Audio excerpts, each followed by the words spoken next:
আসসালামু আলাইকুম ভিউয়ার্স, আশা করি সকলে ভালো আছেন। আরও একটি নতুন ভিডিও নিয়ে হাজির হলাম। আজকে খুব সুন্দর একটি ইউনিক স্টাইলের ফুল তৈরি করব এবং সব থেকে কম সময়ের মধ্যে। তো তার জন্য কিন্তু এখানে একটি লম্বা কাপড় নিয়েছি, যার চওড়া হবে কিন্তু 1.5 ইঞ্চি এবং লম্বা হবে 2.5 ইঞ্চি। তো 2.5 ইঞ্চিতে কিন্তু প্রথমে আমি এখানে একটি মার্ক করে নিয়েছি। মার্ক করে নেওয়ার পর কাপড়টিকে কিন্তু এরকম প্রত্যেকটি কাপড় আমি 2.5 ইঞ্চিতে এরকম করে ভাঁজ করে নিচ্ছি। তো এখানে কিন্তু টোটাল আমার 4 পিস কাপড় প্রয়োজন। তো আমি কিন্তু এখানে টোটাল 4টি ভাঁজই দেব। তো 4টি ভাঁজ দিয়ে নেওয়ার পর বাড়তি যে অংশ থাকবে সেই অংশটুকু কিন্তু আমি কাটিং করে দিচ্ছি। তো বাড়তি অংশটুকু কাটিং করে নিলাম। তো অবশ্যই কাটিংগুলো একটু ভালোভাবে করবেন, যাতে প্রত্যেকটি কাপড় যাতে সমান হয়, এতে কিন্তু ফুলের শেপটি আরও সুন্দর আসবে।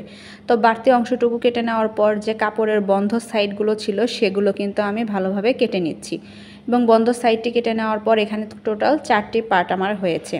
তো এইরকমই আমি আরও একটি কাপড় নিলাম। এখানেও কিন্তু লম্বা হবে 2.5 ইঞ্চি এবং চওড়া হবে কিন্তু 1.5 ইঞ্চি এবং এইখানেও কিন্তু 4টি কাপড় রয়েছে। তো তার জন্য কিন্তু প্রথমে একটি কাপড় নিয়ে নিচ্ছি। কাপড়টিকে আমি মাঝখান বরাবর ভাঁজ দিয়ে নেব। এবার মাঝখান বরাবর ভাঁজ দিয়ে ওপরের যে কোণার অংশটুকু রয়েছে সেখানে আমি এভাবে 3 কোণা করে ভাঁজ দিয়ে উল্টো করে এভাবে করে ভাঁজ দিয়ে নিচ্ছি। দেখতেই পাচ্ছেন ভাঁজটা আমি কিভাবে দিয়েছি। অবশ্যই কোণার ভাঁজটা একটু ভালোভাবে দেবেন। তো ভাঁজটি হয়ে যাওয়ার পর আমি এখানে সুই সুতা দিয়ে সেলাই করে নিচ্ছি। ওপরের যে কোণার অংশটুকু রয়েছে সেখানে অবশ্যই চেষ্টা করবেন সেলাইটা ওঠার জন্য, যাতে ওই অংশটুকু আটকে থাকে। তো আমি কিন্তু প্রথম কাপড়টিকে এখানে ভাঁজ করে দিয়েছি। এবার আমি অপর একটি কাপড় নিয়েছি, এটিকেও আমি এখানে কোণা করে ভাঁজ করে নিয়ে উল্টো করে ভাঁজ করে দিলাম। আমি কিন্তু এক পাশের অংশ হচ্ছে কোণা করে ভাঁজ দিয়েছি, অন্যটি কিন্তু আমি নর্মালি রেখেছি। তো ভাঁজ দিয়ে নেওয়ার পর এভাবেও কিন্তু আমি সুই সুতা দিয়ে ভালোভাবে সেলাইটা করে নিচ্ছি। অবশ্যই সেলাইটা কিন্তু এখানে জরুরি, যাতে কোনো অংশ খুলে না যায়। তো দুটি কাপড় আমি এখানে ভাঁজ করে নিয়েছি। এবার পরবর্তী যে কাপড়টি রয়েছে সেটিকেও আমি কোণা করে ভাঁজ করে দিচ্ছি। ভাঁজটা একটু ভালোভাবে খেয়াল করলে বুঝতে পারবেন ভাঁজটা কিন্তু খুবই সহজ। এবার আমি এখানে ভাঁজ করে নিয়ে দেওয়ার পর এখানেও সেলাইটি বসিয়ে দেব। কোণার অংশটিকে একটু ভালোভাবে খেয়াল করে তারপর সেলাইটি দেবেন।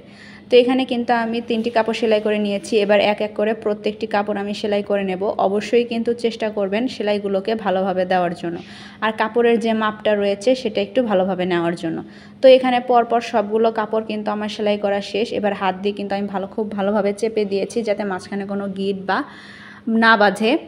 এবার প্রত্যেকটি কাপড় একসাথে এভাবে সুতো ধরে টান দিয়ে সবগুলো একসাথে করে নিচ্ছি এবং সুতোর যে এই গিঁটের অংশটুকু রয়েছে সেটিকে টান দিয়ে খুব ভালোভাবে আমি এখানে 2টি গিঁট দিয়ে নিচ্ছি। গিঁটটাও কিন্তু খুব প্রয়োজন, অবশ্যই গিঁটটা একটু ভালোভাবে দেবেন যাতে খুলে না যায়। তো আমি কিন্তু এখানে 2টি গিঁট দিয়ে নিচ্ছি এবং বাড়তি যে সুতার অংশটুকু রয়েছে সেই সুতার অংশটুকু আমি এবার কেটে দিচ্ছি।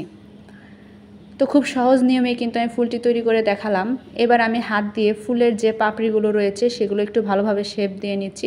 প্রত্যেকটি কাপড়ের ফুল তৈরি করার সময় শেষে কিন্তু এভাবে একটু হাত দিয়ে চেপে দেবেন, সেই ক্ষেত্রে কিন্তু ফুলের পাপড়ির যে শেপগুলো সেগুলো কিন্তু আরও সুন্দর আসে। তো দেখতেই পেলেন কত সহজভাবে ফুলটি তৈরি করলাম। এবার একটি পুঁতি দিয়ে আমি ডেকোরেশন করে নিচ্ছি।